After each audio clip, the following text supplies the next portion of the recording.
de Esdras. Libro de Esdras.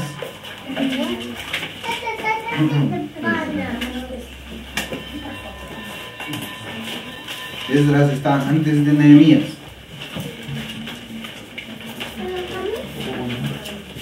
Después de Crónicas. De segunda de Crónicas viene Esdras, capítulo 3. Vamos a leer desde el versículo 10 hasta el versículo 13. Es el final del capítulo 3. Esdras. Esdras, capítulo 3. Vamos a utilizar este pasaje como una introducción para un tema que nosotros hemos estado ya desde hace un par de meses atrás, me parece, queriendo predicar acerca de las doctrinas de la gracia. Entonces yo quiero hacer hoy día una introducción y luego, si Dios nos ayuda, los 5 domingos que vienen vamos a ir estudiando cada una de esas doctrinas. Es necesario que hagamos una introducción primero. Estas doctrinas de la gracia tienen que ver con la soteriología o la doctrina de la salvación, ¿no? Yo quiero hacer una visión junto con ustedes de qué era lo que, cómo es que aparecen estas doctrinas en realidad, ¿ya? Entonces vamos a leer la escritura. Dice la palabra de Dios: cuando los albañiles terminaron de echar los cimientos del templo del Señor, se presentaron los sacerdotes en sus vestiduras con trompetas y los levitas, hijos de Asaf, con címbalos, para alabar al Señor conforme a las instrucciones del rey David de Israel. Y cantaban, alabando y dando gracias al Señor, porque Él es bueno, porque para siempre es su misericordia sobre Israel. Y todo el pueblo aclamaba a gran voz, alabando al Señor, porque se habían echado los cimientos de la casa del Señor. Pero muchos de los sacerdotes y levitas y jefes de casas paternas, los ancianos que habían visto el primer templo, cuando se echaban los cimientos de este templo delante de sus ojos, lloraban en alta voz, mientras muchos daban gritos de alegría. Y el pueblo no podía distinguir entre el clamor de los gritos de alegría y el clamor del llanto del pueblo, porque el pueblo gritaba en voz alta y se oía el clamor desde lejos. Bueno, en este pasaje, en estos cortos versículos, 4 versículos de este capítulo 3 de Esdras, nosotros podemos ver que existe una diversidad de emociones, existe una mezcla de emociones que son totalmente opuestas. La escritura narra de que había un grupo que estaba alegre, estaba con címbalos, alabando, mucha alegría, pero había otro grupo que estaba llorando, Cuando nosotros vemos el contexto histórico de estos pasajes, vemos que la escritura se está refiriendo a la construcción del segundo templo, porque el primer templo de Salomón había sido destruido y Israel había sido llevado a la cautividad. Pues nosotros vemos que hay un grupo que está conformado por personas jóvenes que estaban muy alegres, muy alegres. Nunca habían visto ellos el templo de Dios. Nunca habían oído que había un templo. Y cuando se estaban echando los cimientos, estos jóvenes alegres nunca habían visto la gloria del primer templo. Ellos estaban muy contentos, diciendo, bueno, vamos a tener otra vez el templo del Señor.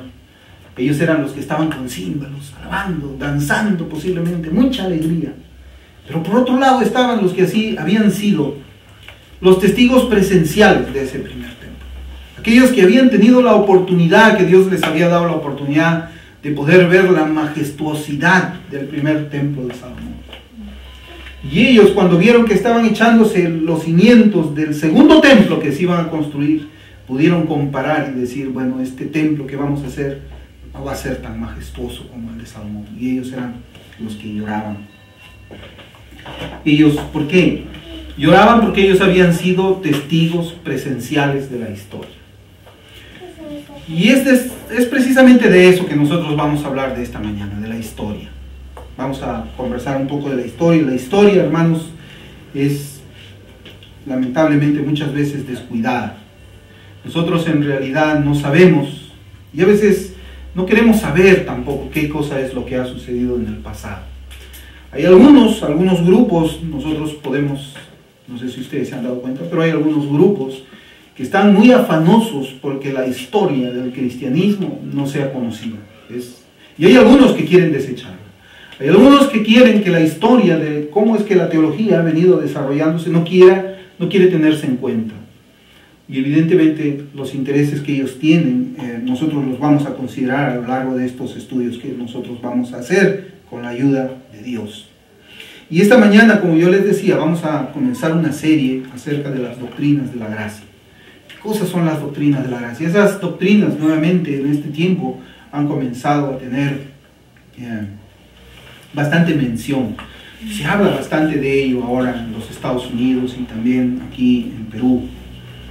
Y lo que nosotros vamos a hacer es un viaje al pasado, vamos a traer a nuestras mentes lo que ha sucedido solamente hace 5 siglos atrás y qué cosa es lo que sucede hoy día. Y lo que ha sucedido pues hace 5 siglos ha quedado registrado en la historia. Existen libros de la historia cristiana, ¿no? Yo sé que no es obligatorio a veces de que todos y cada uno de los que son salvados por el Señor necesariamente vayan a la historia para ver qué cosa es lo que ha pasado en el pasado, en la historia. Esta forma de doctrina que yo creo, ¿fue creída siempre así por la iglesia desde sus inicios? Esa es una pregunta muy buena. ¿Cómo creía la iglesia primitiva?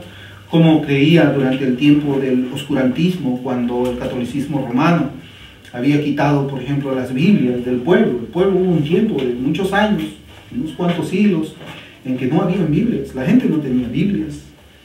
No había Biblias.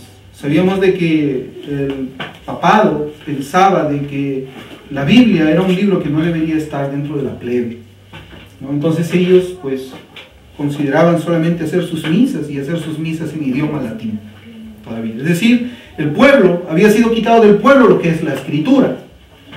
Pero por el año 1500, por las primeras décadas de los años 1500, en el siglo XVI, ocurre lo que se llama la Reforma de Lutero.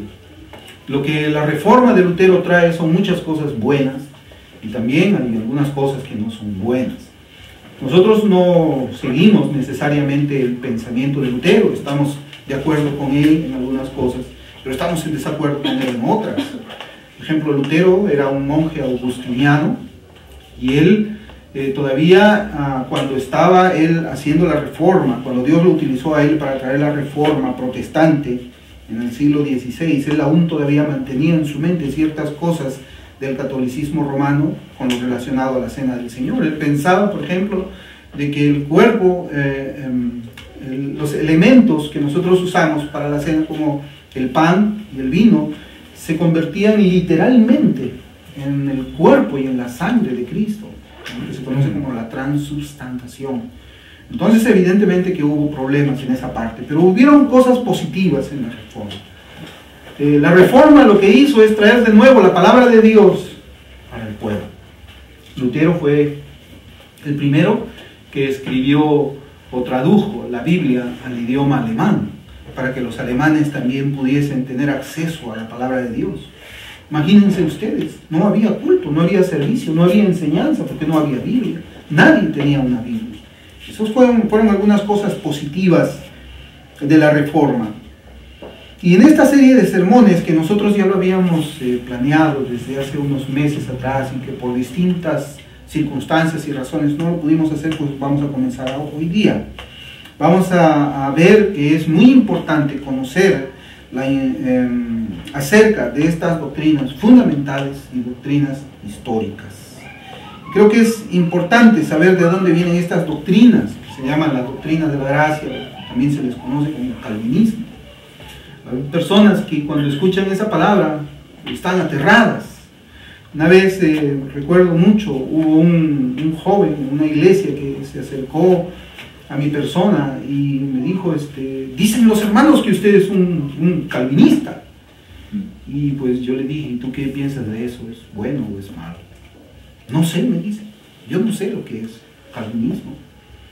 Y bueno, yo le dije, ¿tú quieres saber qué cosa es lo que significa eso? Y el muchacho pues comenzó a estudiar conmigo algunos aspectos de la doctrina. En realidad no debería tener ese nombre, estas doctrinas, porque estas doctrinas en realidad son la base de Agustín. Y como nosotros vamos a ver en la historia, la iglesia, después de la Reforma, tuvo mucha influencia de Agustín de Hipona. Calvino nunca, algo que quiero decir, ¿no? Calvino nunca se sentó y dijo hoy día, bueno, me voy a ir a mi jardín y se me ocurre, voy a escribir 5 cosas, ¿no? Y fue y se sentó en su jardín y comenzó a escribir. Él nunca escribió eso, como nosotros vamos a ver. Pero hay muchas personas que quieren hacer parecer eso como que hubiera sido de esa forma, dicen, están siguiendo hombres. Hay una obra que Juan Calvino escribió que se llama La institución de la religión cristiana, es la obra cumbre de él, y cuando nosotros podemos hacer lectura de esa obra, vamos a encontrar que existen muchas citas acerca de Agustín, de los primeros cristianos, de los padres de la iglesia. O sea, él cuando hace esa obra, él desarrolla esa obra e incluye el pensamiento de todos ellos, con la finalidad, pienso yo, de que no se piense de que él estaba trayendo una enseñanza nueva, sino era una enseñanza muy antigua. Yo creo que es preciso que nosotros podamos saber qué cosa es lo que significa eso, ¿no? Porque existen muchas personas que hablan de estas doctrinas sin conocer su origen y sin conocer lo que enseñan realmente, ¿no? Simplemente ha sido presentado como un monstruo al que todos deben de huir sin saber ni preguntar. Particularmente en mi experiencia, pues yo no sabía que así se llamaba lo que yo creía. Y yo pues entendía la escritura, yo la entendía de una manera diferente cuando escuchaba a algunos predicadores predicar. Yo decía, pero la Biblia no dice eso. Utilizaba yo herramientas que me habían enseñado en la universidad, herramientas seculares para poder estudiar la escritura. Herramientas que yo las usé al principio hasta que pude conocer lo que era exégesis y lo que era hermenéutica, ¿verdad? Entonces, nosotros vivimos en tiempos, y eso sí es algo que es necesario que podamos nosotros ver, en que hay un descuido muy preocupante acerca de la historia del cristianismo. Existe un terrible, hermanos, en diferentes doctrinas y en posiciones teológicas. Algo que nosotros debemos de considerar es lo siguiente. No hay nada nuevo bajo el sol de la teología. Cuando yo digo, por ejemplo, Dios es uno en 3 personas, yo no estoy declarando algo nuevo. Esa declaración yo la estoy haciendo de una manera verbal, pero otras personas han preferido hacerlas de una manera escrita. Entonces, finalmente es una declaración. Hay personas que han preferido tener declaraciones de fe para poder resumir lo que ellos creen acerca de muchas doctrinas de la Biblia. Y pues eso yo no encuentro ningún problema. Pero lo que sí existe es un descuido, como digo yo, en lo que es la historia. Hace poco, ustedes saben, yo estuve de viaje, un viaje misionero, y yo nos encontramos ahí con un hermano que él predica también la palabra de Dios, es pastor, es ministro, y algo que nos asustó mucho fue cuando él, de una manera muy enérgica, muy firme, él estaba declarando a todos los hermanos que Martín Lutero había traducido la Biblia al idioma español. Él lo dijo así, con mucha seguridad, ¿no? Y esa seguridad y esa firmeza fue algo que pues, a nosotros nos llamó mucho la atención, porque eso no es cierto. Eso no es verdad.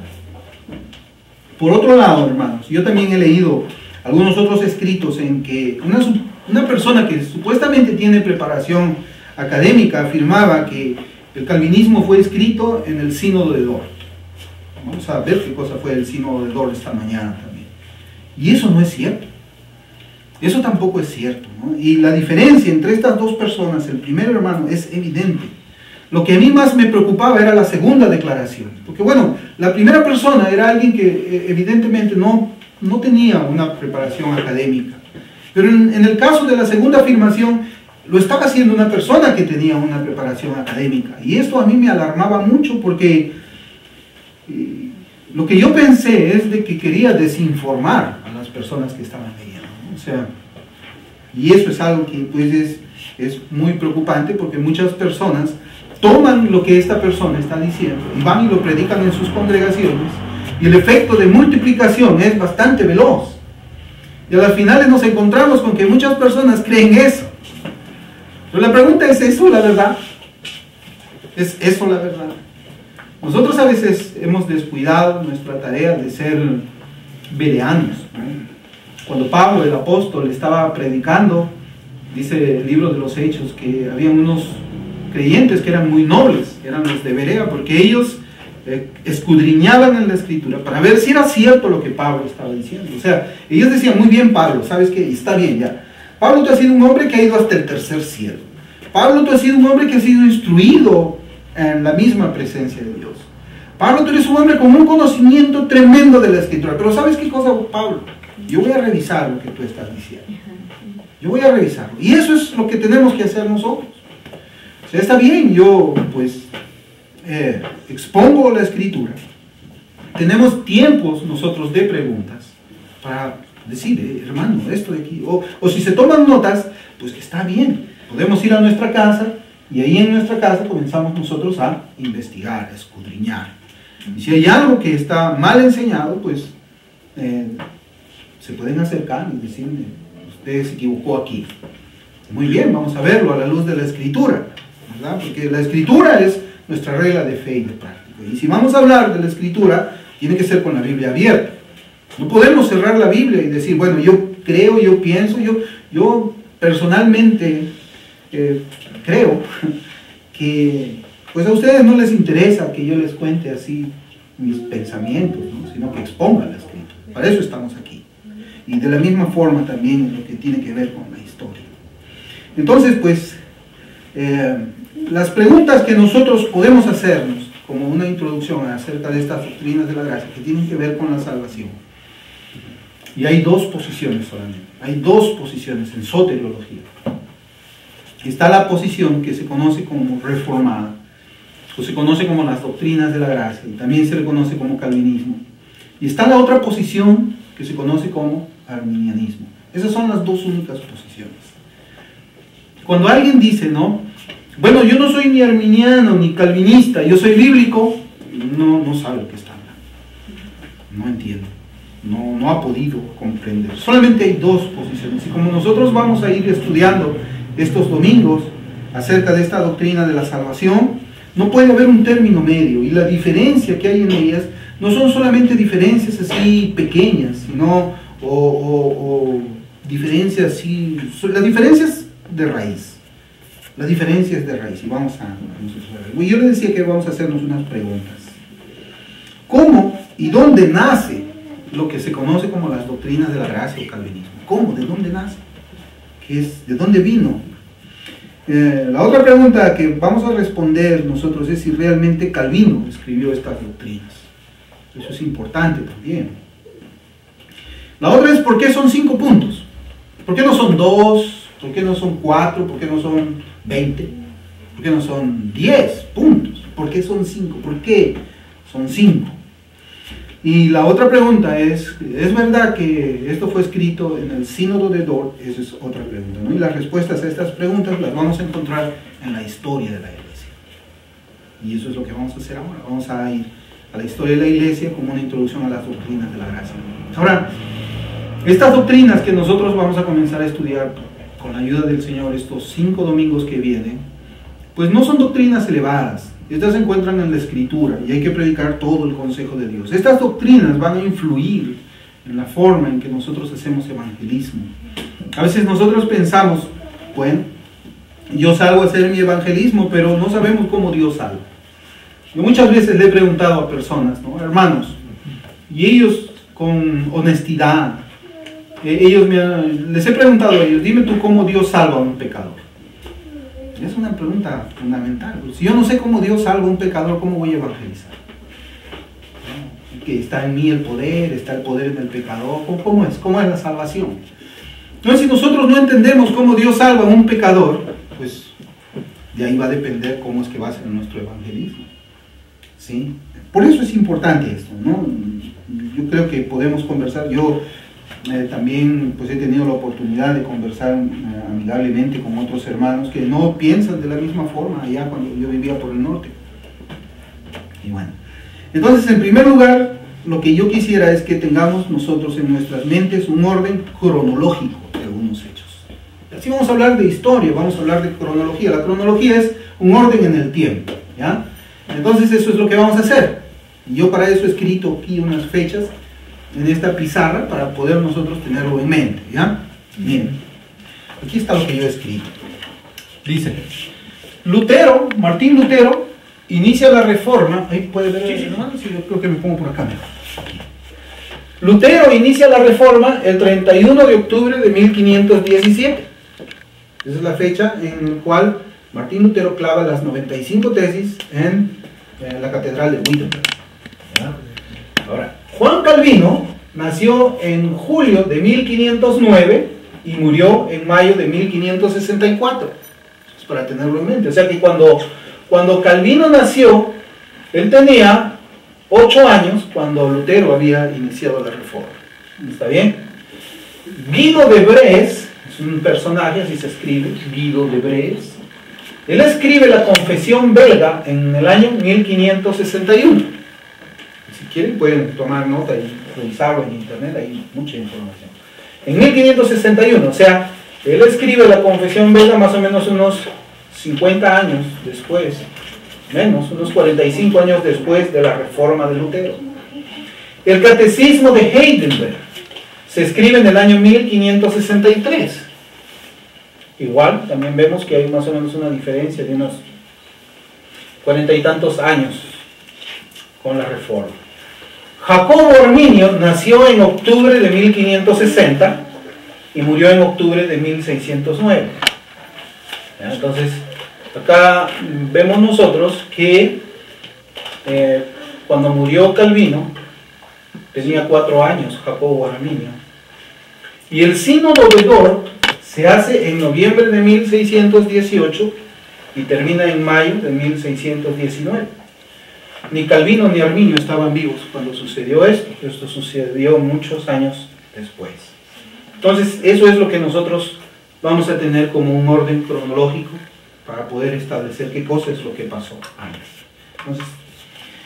Entonces, una de las cosas que nosotros podemos ver es que se reconoce, la historia cristiana reconoce a Martín Lutero y a Juan Calvino como los grandes exponentes de la reforma protestante. Eso lo voy a dejar yo ahí, al último si quieren lo pueden copiar, no hay problema, ¿no? Entonces, de estas primeras fechas nosotros podemos concluir lo siguiente. Vamos a concluir lo siguiente. Primero, Calvino y Arminio jamás debatieron. Ellos nunca hubo un debate entre Jacobo Arminio y Juan Calvino. Nunca. ¿Por qué? Porque Arminio tenía 4 años cuando murió Juan Calvino. Entonces es imposible que Juan Calvino haya estado debatiendo con un niño de 4 años, o 3 años. ¿Verdad? Entonces eso tenemos que descartarlo. Muchas personas creen que fue así, ¿no? Un debate entre ellos. Eso no fue así. Entonces, estos dos teólogos no estuvieron presentes tampoco en el sínodo de Dort. Ellos ya habían muerto. Ya habían pasado a la presencia del Señor ambos. Y Juan Calvino no escribió los llamados 5 puntos en el sínodo de Dort ni en toda su vida. ¿Por qué? Porque Juan Calvino muere en el año de 1564 y el sínodo de Dort se hace en el año 1619, como 50 años después. Entonces, cuando esta persona dice que el calvinismo, o Juan Calvino, escribió eso en el sínodo de Dort, está faltando la verdad. Y eso no es así, eso no es cierto. ¿Ya? Entonces, ¿cuál era la situación teológica predominante en aquel tiempo? Entre los años 1517, que se hace la reforma, y 1618. O sea, en esos son 100 años, ¿ve? ¿Qué pasa? Entre 1517 y 1618 son 101 años. ¿Qué cosa era lo que creía la iglesia en ese tiempo? Es una pregunta importante, ¿no? Yo ya les había adelantado algo, que había mucha influencia de San Agustín en la reforma. El 99.9%, así lo digo, el 99.9% de las iglesias, los pastores, ellos aceptaban la doctrina de la predestinación de San Agustín. Ahora, San Agustín estuvo viviendo en el siglo V. Nosotros recordamos que en el siglo V se levanta también un monje católico romano que se llamaba como Pelagio.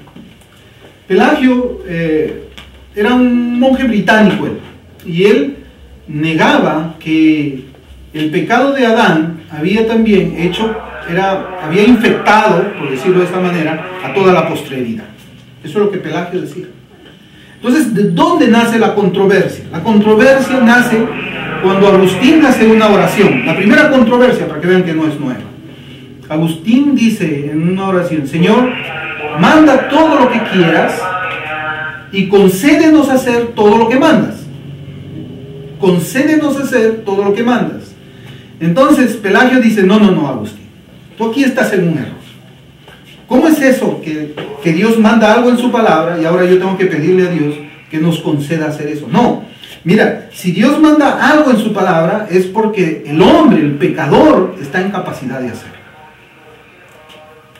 Y eso, hermanos, eso se está enseñando en muchas iglesias bautistas, porque yo he sido testigo de que personas me han afirmado esto. Ellos dicen así, ¿no? Pero ellos no saben de dónde es que viene esta afirmación. Por eso es que yo les decía, no hay nada nuevo bajo la teología. Cuando estos hermanos me hablaban de esta manera, yo inmediatamente reconocí y dije: esto ya lo dijo alguien en el siglo V. Y ellos no saben que son pelagianos, no saben, pero son pelagianos. Pelagio se opuso a San Agustín ahí en el siglo V, ¿verdad? San Agustín hacía fuerte énfasis en la predestinación, mientras que Pelagio, y después una forma que se llamaba semipelagianismo, hacía fuerte énfasis en el libre albedrío del hombre. Por eso es que hablamos de salvación. Hablamos de salvación, ¿ya? Entonces, lo que estábamos hablando nosotros es que en ese tiempo el 99.9% de iglesias creían la predestinación de la forma como lo había enseñado San Agustín. Pelagio fue declarado hereje. Todo esto fue declarado como herejía en más de 6 concilios de la Iglesia Católica. En más de 6 concilios. Pelagio con sus enseñanzas fueron declarados como herejes. Pero sin embargo, el pensamiento de Pelagio todavía está vivo hasta ahora, ¿no? Entonces, ¿qué era lo que creía en ese tiempo la iglesia? ¿Qué era lo que ellos pensaban? Pues ellos creían, hermanos, de acuerdo a esta confesión. Esa confesión que fue escrita por Guido de Brez en el año 1561 estaba recogiendo todo lo que la iglesia creía. La iglesia no creía, no se llamaba calvinismo, nada. Simplemente esa era la enseñanza que todas las iglesias en Europa y en Holanda estaban haciendo después de la Reforma. Posteriormente, también se enseñaba o se redactó lo que era el Catecismo de Heidelberg. Estas dos confesiones, y esta confesión y este catecismo, era lo que predominaba como la enseñanza en ese tiempo. ¿Estamos? Entonces, eso era lo que pasaba ahí por los años 1500, 1600. Así era como se movía. Uno iba a una iglesia. Por ejemplo, yo buscaba una iglesia para congregar. ¿Qué era lo que iba a encontrar ahí? Confesión belga y catecismo de Heidelberg. Eso es lo que yo iba a encontrar. Casi todas las iglesias había uniformidad en cuanto a la doctrina. ¿Ya? Había uniformidad. Eso es lo que sucedía. Y podemos decir que el contenido de esos documentos hacían énfasis en la predestinación. Sí, estos documentos uno lo encuentra en internet ahora, ¿no? En cualquier idioma. Uno imprime su confesión belga y se da cuenta de que hay un énfasis en la predestinación. Uno imprime el catecismo de Heidelberg y se da cuenta que hay un énfasis y que de ninguna manera se enseña lo que es el libre albedrío del hombre. Eso era la situación, ¿no? Y esa era la situación teológica de aquella época en todas las iglesias. Como digo, el 99.9%. Entonces, ¿qué fue lo que pasó? O sea, si esa era la situación, ¿qué cosa fue lo que pasó? ¿De dónde nacen ahora las doctrinas de la gracia? Si ya todo eso se estaba enseñando, ¿por qué hablar de 5 puntos? Bueno, ya vimos que el estado de las iglesias en Europa y Holanda era un rechazo a las doctrinas de libre albedrío, un rechazo a la enseñanza de Pelagio y una aceptación casi total de la doctrina agustiniana de la predestinación. Eso era lo que se conocía como podemos decir, la enseñanza de la Reforma. Nosotros sabemos, por ejemplo, que después de Pelagio hubo también otro debate, podemos decir así, ¿no? Una confrontación de ideas. ¿Entre quiénes? Entre Martín Lutero, el reformador, y Erasmo de Rotterdam. Entre ellos dos también hubo un debate, ¿no? Erasmo de Rotterdam, otra vez él hablaba acerca del libre albedrío, y Martín Lutero contesta las afirmaciones de Erasmo de Rotterdam con un libro que se llama La esclavitud de la voluntad. En La esclavitud de la voluntad, Martín Lutero expone de una manera magistral, podemos decir, todos los pasajes de la Escritura por los cuales la doctrina del libre albedrío es una doctrina equivocada. Entonces, ese fue el debate.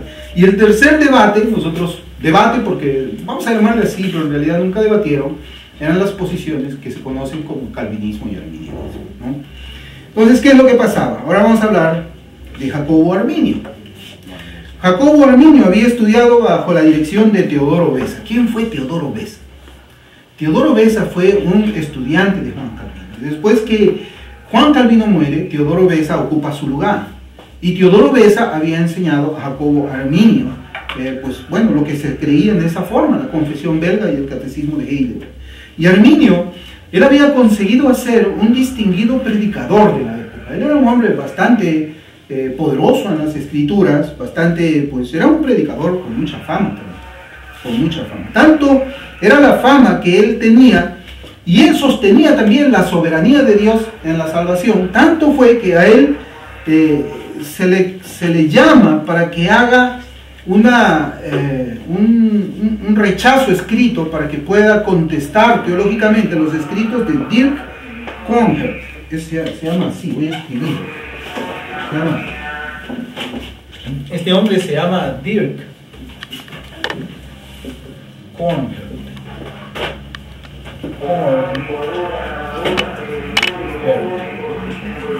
Así se llama. Este hombre, Cohnert, él rechazaba las enseñanzas de ese tiempo. Él dijo, yo no estoy de acuerdo con eso. Es un nombre difícil de pronunciar. Yo no estoy de acuerdo con lo que la iglesia está enseñando en este momento. Yo lo que creo es que esta doctrina de la predestinación está equivocada. Entonces, ¿a quién llaman para que haga frente a este Dirk? Lo llaman pues a Jacobo Arminio. Entonces Jacobo Arminio comienza a estudiar, ¿no?, los escritos de este hombre Dirk Cohnert, y comienza a verse atraído por lo que estaba ahí. Ojo que Arminio creía también bastante en la doctrina de la predestinación, pero él se ve como seducido, ¿no?, por lo que este hombre había estado escribiendo, y termina creyendo igual. A pesar de eso, a pesar de que había terminado creyendo igual, y Arminio comenzó a rechazar la doctrina de la predestinación, él fue llevado para ser profesor en la Universidad de Leiden, en el año, ya estamos hablando del año 1603. ¿Qué era lo que Arminio terminó creyendo de estas doctrinas de Cohnert? Él reconocía que la Biblia enseña la doctrina de la predestinación. ¿Ya? Nadie puede decir que la Biblia no habla de la doctrina de la predestinación. Pero el problema estaba en la base de la predestinación. ¿Cómo es que la predestinación se hacía, no? Normalmente la iglesia en ese tiempo, y el catecismo belga y la confesión de Heidelberg, decía que Dios predestinaba de una manera soberana, pero este hombre Kirk y Arminio después terminaron creyendo que el hombre se predestinaba a sí mismo. ¿Cómo se predestinaba a sí mismo? Es decir, el pecador escoge creer. Entonces, como el pecador escoge creer, Dios lo escoge para salvación, ¿no? Entonces, la predestinación estaba descansada en lo que se conoce como el conocimiento previo de Dios, que así lo llaman, ¿no? O sea, Dios en la eternidad pasada vio en el futuro quién iba a creer en Cristo y quién no iba a creer en Cristo. Y a los que iban a creer en Cristo, pues, ya te voy a predestinar, tú creíste en Cristo. Tú no creíste en Cristo, no te predestino. O sea, te predestino pues te dejo muerto en tus delitos y pecados, ¿no? Mientras que la enseñanza en ese tiempo no era así. Ese fue el asunto. O sea, ellos creían en la predestinación, pero la predestinación basada en lo que el hombre mismo escogía, ¿no? Eso. Entonces, pues yo les decía que después de esto, Arminio fue llamado como profesor en la Universidad de Leiden, a pesar que él ya tenía una doctrina diferente, ¿no? Comienza a ser llamado a la Universidad de Leiden. Y en ese centro de estudios él encuentra uno de sus principales opositores. No fue Juan Calvino. Juan Calvino estaba muerto. ¿Quién fue el opositor de Jacobo Arminio? Se llamaba Francisco Gomarus. Francisco Gomarus, él era el que tenía debates directos con Arminio. Y tenían unos debates, bueno, no son como ahora, que a veces Bueno, aquí los debates a veces no son muy buenos, pero hay otros lugares donde los debates sí guardan cordura, guardan decencia, ¿no? O sea, estamos hablando entre creyentes. O sea, el hecho de que una persona crea de una manera no significa que no sea salvo, ¿no? Pues yo no pienso que Arminio no haya sido salvo, yo pienso que era un hombre de Dios, creí, solamente que estaba confundido teológicamente. Y hay muchas personas también que son hermanos y están confundidos teológicamente, hay muchas teologías nuevas. Pero entonces Francisco Gomarus es el que se opone a Jacobo Arminio. Y una de las frases famosas de Jacobo Arminio fue como sigue. Él dice, mire, Arminio dijo, toda persona no regenerada posee una voluntad libre y la capacidad de resistir al Espíritu Santo, de rechazar la gracia de Dios que le es ofrecida, de menospreciar el consejo de Dios contra sí mismos, de rehusar aceptar el Evangelio de la gracia y de no abrirle a aquel que toca la puerta de su corazón. Eso fue una frase de Jacobo Arminio. Evidentemente que esa frase ahora pues se escucha mucho, ahora, ¿no? Se escucha bastante. Entonces, de esta declaración es evidente que la salvación del pecador para Arminio descansaba ¿en quién? ¿En Dios o en la criatura caída? En el hombre. La salvación no descansa en Dios. La salvación descansa en el hombre. No descansa en Dios. Si el hombre no le da su permiso a Dios de salvarle, él no se salva. No se salva. ¿No? Entonces esa era una forma bastante diferente de cómo es que se enseñaba, ¿no? Y pues descansaba en la voluntad de la criatura caída y no en la voluntad de Dios. Y esa es una diferencia de fondo, hermanos. Porque finalmente si nosotros nos preguntamos, ¿la salvación en las manos de quién descansa? Y como que yo lo he preguntado. Entonces dicen, no, pues, el hombre, pues. Y utilizan a veces, nosotros vemos Apocalipsis 3:20 de una manera equivocada, ¿no? Jesús toca la puerta del corazón, Él es un caballero. Si tú no abres la puerta de tu corazón, no te salvas. Ese estudio de Apocalipsis 3:20 ya lo hemos hecho nosotros y no habla ahí. No hablan de eso, ¿no? Pero siempre la tendencia es, o sea, la teología de la salvación, o lo que la Escritura enseña, ya dejó de ser centrada en Dios, porque todo era Dios. Dios es soberano. Dios hace esto, la salvación es de Jehová, dice Jonás 2:9.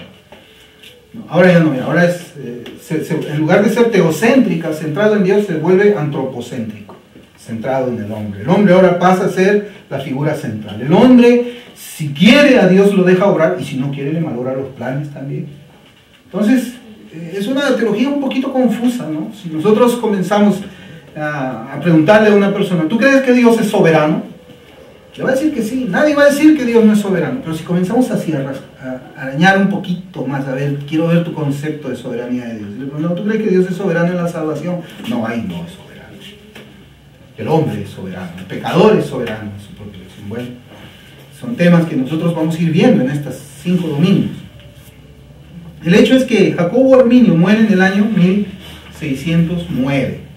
Pero su muerte, hermanos, como nosotros vemos, no puso fin al debate. Aún todavía existen debates, ¿no? Más hay en los Estados Unidos, que yo veo muchos debates allá, hay algunos que están en internet, otros no. El hecho es de que, como digo, la muerte no puso fin a este debate y sus sucesores mantuvieron las posiciones de Arminio y continuaron debatiendo ¿con quién? Con Francisco Gomarus. ¿Ya? Después que muere Arminio, los sucesores de Arminio comienzan a debatir con Francisco Gomarus, con él. Gomarus es el que tenía un papel muy protagónico ahí. No fue Calvino, estaba muerto. Hasta el año de 1610, en que los seguidores de Arminio redactan un documento protestando contra la forma en que se estaba enseñando en la iglesia en ese tiempo. Ellos protestaron contra la protesta, ¿no? Contra los protestantes. Ellos dijeron, no estamos de acuerdo con lo que la iglesia está enseñando acá, porque eran casi toda la iglesia, ¿no? Y por eso se les conoce a ellos como los remonstrantes. Miren, esto es para que lo busquen también en internet, se llama así, se llama remonstrantes, así se les conoce a ellos, porque ellos, este nombre significa protestantes. Ellos protestaron contra la forma como es que se estaba enseñando en ese tiempo. Y aquí es donde nosotros vamos a encontrar de que las doctrinas de la gracia sean 5. ¿Por qué? Porque ellos, su protesta estaba contenida en 5 artículos. ¿Sí? Entonces los del partido arminiano protestan en 5 artículos. Si ellos hubiesen protestado en 6 artículos, seguramente que la respuesta hubieran sido 6 artículos más. Si ellos hubiesen protestado en 1, hubiese sido solamente 1. Pero ellos protestan en 5 artículos, ¿ya? 5 artículos. Y esa pues es la respuesta de por qué existen los 5 puntos que se conoce del calvinismo. Y otra vez, ese nombre calvinismo no fue dado, hermanos, en el sínodo de Dort. A mí me parece haber leído hace tiempo de que fueron los luteranos quienes bautizaron esa respuesta de 5 puntos con ese nombre. Pero no se les conocía así a eso. Simplemente fue la respuesta del sínodo a los protestantes, a los arminianos. No llevaba el nombre de Calvino. Y me parece, no estoy seguro, pero yo creo que he leído hace ya algún tiempo en que fueron los luteranos quienes bautizaron ese nombre, le pusieron ese apodo a esa respuesta, ¿ya? Entonces, por eso es que la respuesta fue de 5 artículos. Entonces, no es como algunos enseñan de manera irresponsable, que un día Calvino dijo, voy a escribir los 5 puntos. Eso no fue así. Cuando nosotros estamos viendo cómo es que es la historia de esto, ¿no? Entonces, el hombre estaba muerto ya, estaba muerto. No escribió nunca él eso. Pero así es como nace todo esto, ¿no? Entonces, Calvino pues había muerto 55 años antes. Él estaba muerto cuando todo esto ocurría. Él nunca pensó escribir 5 puntos, ni los escribió tampoco. Lo que pasa es que estos 5 puntos son una respuesta a los 5 puntos de la protesta arminiana. Así es como nace, ¿no? Así es como nace, así es como dice la historia. Eso se puede verificar en cualquier libro. Y ese es el origen del por qué las doctrinas de la gracia tienen 5 puntos. Ahora, hay hermanos bautistas, ¿no?, en la actualidad, que sostienen las doctrinas de la gracia. Paul Washer sostiene las doctrinas de la gracia. Albert Moller sostiene las doctrinas de la gracia. John Piper sostiene las doctrinas de la gracia. Pastor Peter Master del Tabernáculo Metropolitano, la iglesia de Spurgeon, sostiene las doctrinas de la gracia. John Piper, ya dije, también sostiene las doctrinas de la gracia. Albert Martin también sostiene las doctrinas de la gracia. En República Dominicana, el pastor Miguel Núñez sostiene las doctrinas de la gracia, bautista. Pastor Sugel Michelén sostiene también las doctrinas de la gracia. Entonces, la doctrina de la gracia no es una cosa así que pues, nosotros, ¿no? Hay hombres que sostienen, ¿no? Y aquí en Perú también hay algunos. En el pasado, casi todos los bautistas sostenían las doctrinas de la gracia. Está Hudson Taylor, llevó las misiones para allá, creía en las doctrinas de la gracia. Charles Spurgeon creía en las doctrinas de la gracia. Jonathan Edwards, él era presbiteriano, creía en las doctrinas de la gracia. También George Whitefield, esos dos grandes evangelistas. Richard Baxter, también un gran evangelista, que hubo avivamiento en estos hombres, sostenían las doctrinas de la gracia, o eran calvinistas, ¿no? Se me escapa seguramente Fox también, ¿no? Entonces existe mucha acusación, ¿no?, en cuanto a los reformados, los calvinistas o los que sostienen la doctrina de la gracia. Pero ellos son los que más han predicado el evangelio en el pasado.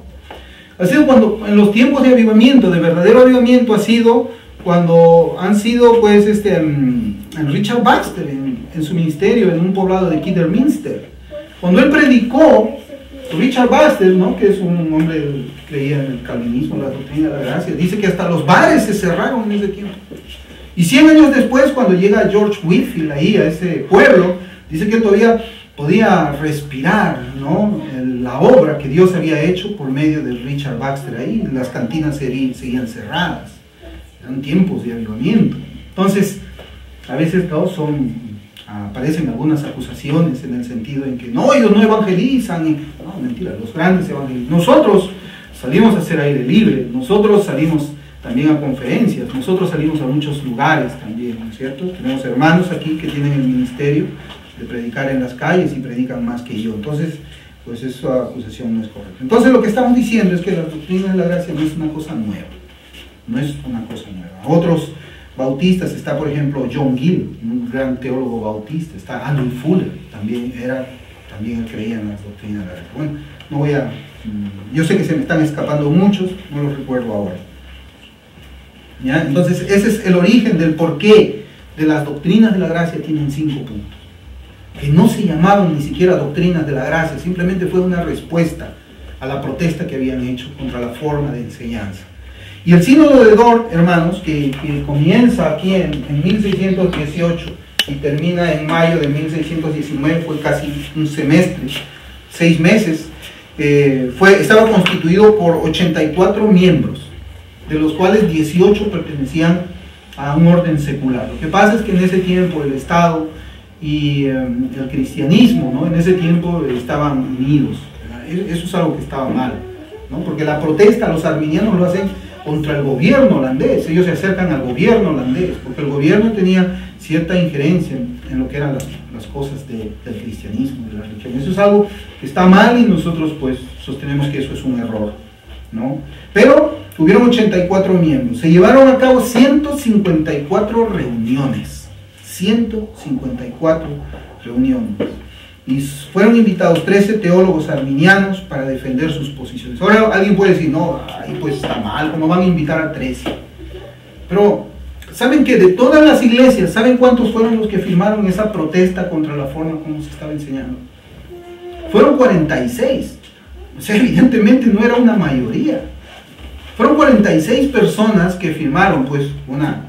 Ahora, si nosotros, pues, hiciésemos unas firmas, evidentemente, que de las iglesias cristianas aquí en Perú, no sé, serán 5,000, pues algo así sería, ¿no? De 5,000 iglesias que había, ¿no? Ponga 1,000 iglesias ya, ¿vale? Que no creo que haya sido así. Solamente 46 estén en contra de lo que se enseñaba en todas esas 1,000. En realidad ellos eran una minoría muy pequeña, eran minoría. Bien, pero como nosotros vemos, esas debates todavía continúan hasta nuestros días. Ahora, ¿cuáles son los 5 artículos que presentaron los protestantes arminianos y que dieron origen a los 5 artículos que fueron respuesta? Yo los voy a leer, los tengo aquí, y esto también lo pueden encontrar en internet. El artículo primero de ellos dice: Dios, por un objetivo eterno e inmutable en Jesucristo su Hijo, antes de la fundación del mundo, tiene determinado de la raza caída, pecaminosa de los hombres, salvar en Cristo, para Cristo y por Cristo a los que por la gracia del Espíritu Santo creerán en su Hijo Jesús y perseverarán en fe y obediencia de fe por esta gracia hasta el fin, y de otra parte dejarán a los incorregibles e incrédulos en el pecado y bajo la ira, y condenarlos como enajenados de Cristo según la palabra del Evangelio en Juan 3:36. El que cree en el Hijo tiene la vida, pero el que rehúsa creer en el Hijo no verá la vida, sino que la ira de Dios está sobre él, y de acuerdo también con otros pasajes de la Escritura. Bueno, aquí lo que dice es de que van a ser salvados aquellos que van a creer en el nombre de Jesucristo. Como es cierto, o sea, el que tiene al Hijo tiene la vida, el que no tiene al Hijo. Pero la forma como es que ellos lo presentan, y en su argumentación ellos decían de que en realidad un pecador puede él mismo generar su propia fe salvífica. Y ese es un tema también que vamos a hablar nosotros acerca de la fe, ¿verdad? Porque sabemos de que los demonios creen y tiemblan, pero esa fe no los puede salvar. Hay una fe que salva y una fe que no salva. Santiago 2 dice así: ¿podrá esa fe salvarnos? Una fe sin obras, ¿no? Cuando él está argumentando acerca de la fe de los demonios. Entonces tenemos que también hablar de la fe. Una persona estaba escribiendo: la fe es el 1, 2, 3. Es tan fácil como el 1, 2, 3. Eso se llama la creencia fácil también, ¿no? Que la teología ancha, moderna y liberal está postulando ahora. El artículo segundo de la protesta arminiana decía: de acuerdo con esto, Jesucristo, el Salvador del mundo, ha muerto por todos los hombres y por cada hombre, mire, por todos y cada hombre, de modo que haya obtenido para todos ellos, por su muerte en la cruz, el rescate y perdón de pecados, aunque nadie en realidad disfrute de ese perdón de pecados excepto el creyente. ¿Se dan cuenta de esas contradicciones? Cristo murió por todos y cada uno de los seres humanos, pero solamente el creyente va a disfrutar de eso. Bueno. excepto el creyente, según la palabra del Evangelio en Juan 3:16, porque de tal manera amó Dios al mundo, que ha dado a su Hijo unigénito, para que todo aquel que en él cree no se pierda, mas tenga vida eterna. Y en la primera epístola de Juan 2:2, Él es la propiciación por nuestros pecados, y no solo por los nuestros, sino también por los de todo el mundo. Esa parte también fue respondida. El artículo 3 de la protesta arminiana dice: el hombre no tiene gracia propia, ni la energía de su libre albedrío, puesto que en el estado de la apostasía y pecado no puede concebir por sí mismo algo realmente bueno, como la fe eminentemente salvadora. Por esto es necesario que él sea renacido de Dios en Cristo por su Espíritu Santo y renovado en la comprensión, la inclinación o voluntad y todos sus poderes, para que correctamente pueda entender, pensar, desear y obrar lo bueno realmente, conforme a la palabra de Cristo. Juan 15:5, separados de mí nada podéis hacer. Bueno, aquí nosotros encontramos que pues, la posición arminiana dice así, ¿no?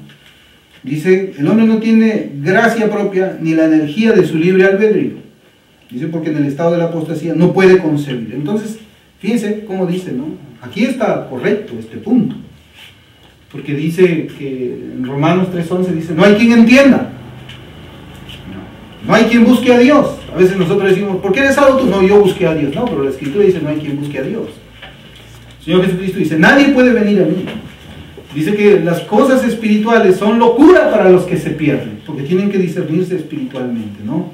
Porque la palabra de la cruz es locura, dice. Entonces, el hombre cuando está muerto sin delitos y pecados, en realidad está ajeno a toda realidad espiritual, ¿no? Aparentemente aquí dice eso en el artículo 3, pero ¿qué dice el artículo 4? Dice, la gracia de Dios es el principio, la continuación y el cumplimiento de todo lo bueno, hasta tal punto que el hombre regenerado por sí mismo, sin la prevención o la asistencia, al despertar, seguimiento y la gracia cooperativa, no puede pensar, desear, ni hacer el bien, ni resistir cualquier tentación al mal. De modo que todas las buenas acciones o movimientos que pueden ser concebidos sean atribuidos a la gracia de Dios en Cristo. Pero respecto al modo de operación de esta gracia, no es irresistible, puesto que está escrito acerca de muchos que ellos resistieron al Espíritu Santo, Hechos 7 y en muchos otros sitios. O sea, el hombre que está muerto en delitos y pecados, dice, puede rechazar la gracia de Dios. O sea, Dios quiere salvar a alguien, pero el hombre dice, no me vas a salvar.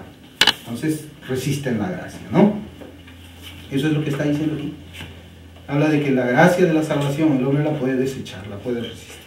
El artículo 5 dice, los que son incorporados en Cristo por la fe verdadera y así se hagan partícipes del Espíritu vivificante, tienen de este modo el poder suficiente para resistir a Satanás, al pecado, al mundo y a su propia carne y ganar la victoria.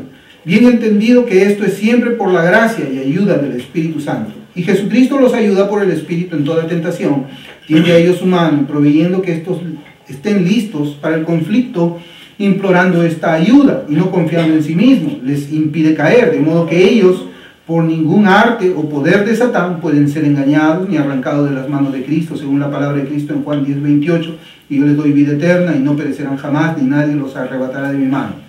Ahora mire lo que dice. Pero si ellos son capaces, por negligencia o apostasía, de abandonar otra vez los primeros principios de su vida en Cristo, de otra vez volver a este malo mundo presente, abandonando la sana doctrina que les fue entregada, de perder la buena conciencia, llegar a ser desprovisto de gracia, debe ser determinado más cuidadosamente a partir de la Sagrada Escritura, antes de que nosotros podamos enseñarlo con la convicción completa de nuestra mente. ¿Qué es lo que está diciendo aquí? De que la salvación se pierde. Pues claro, ¿no? O sea, si yo en mi libre albedrío acepto a Cristo, estoy un rato con Cristo, y después digo, no, yo ya no quiero a Cristo, ya, me voy, te dejo, te abandono. Dicen que uno puede llegar otra vez al estado anterior. Pues claro, si la salvación depende del hombre, eso es posible. Pero si la salvación depende de Dios, ¿será posible o no será posible? Eso es lo que tenemos que estudiar conforme a lo que la Escritura dice. Finalmente dicen estos artículos, por consiguiente, los remonstrantes consideramos, ellos mismos se llaman remonstrantes, consideramos estos artículos conforme a la palabra de Dios, tendientes a la edificación, y en cuanto a este argumento, suficiente para la salvación, de modo que no sea necesario o edificante elevarse más alto o descender más profundo. Hermanos, ¿cuál fue el veredicto de estos 5 puntos? El concilio o el sínodo de Dort lo que hace es responder con otros 5 puntos. A cada uno de estos puntos el concilio o el sínodo le responde. ¿Qué es lo que ellos terminan condenando como herejes a los arminianos por esto, ¿no? O sea, una vez más, esa fue la última vez que se reunió un concilio o un sínodo para condenar la doctrina del libre albedrío en la salvación como una herejía. Una herejía es una desviación de la ortodoxia, ¿no? A veces suena mal, ¿no? Es un hereje, parece como que fuera así, pues insultante, pero no, eso significa de que una persona está pensando de manera diferente a la forma ortodoxa. La forma ortodoxa es la manera como es que pues creía la iglesia primitiva, como creía después del tiempo de la Reforma, que estaban en esas confesiones y otras más también que había, ¿no? ¿Y qué pasó? Después de que fueron declarados herejes, lo que sucedió fue que la mayoría de iglesias en Europa adoptaron los cánones de Dort. Adoptaron los cánones de Dort. En realidad la sentencia en Dort fue una ratificación, o sea, la sentencia fue ratificar ¿qué cosa? La confesión belga y el catecismo de Heidelberg. Ellos estaban ratificando eso. Ellos no estaban inventando algo nuevo, ellos estaban diciendo, no, mira, lo que estamos enseñando hasta este momento, por medio de esta confesión belga y por medio de este catecismo, es correcto. Tú estás errado, así que no vamos a aceptar lo que tú estás. Lo que ellos estaban haciendo es ratificar no algo nuevo, sino ratificando lo antiguo. Eso era lo que pasaba en la iglesia, ¿no? Entonces, esa es la introducción que nosotros vamos a hacer a esta parte, hermanos. Nosotros sabemos, pues, que las doctrinas de la gracia son 5, ¿no?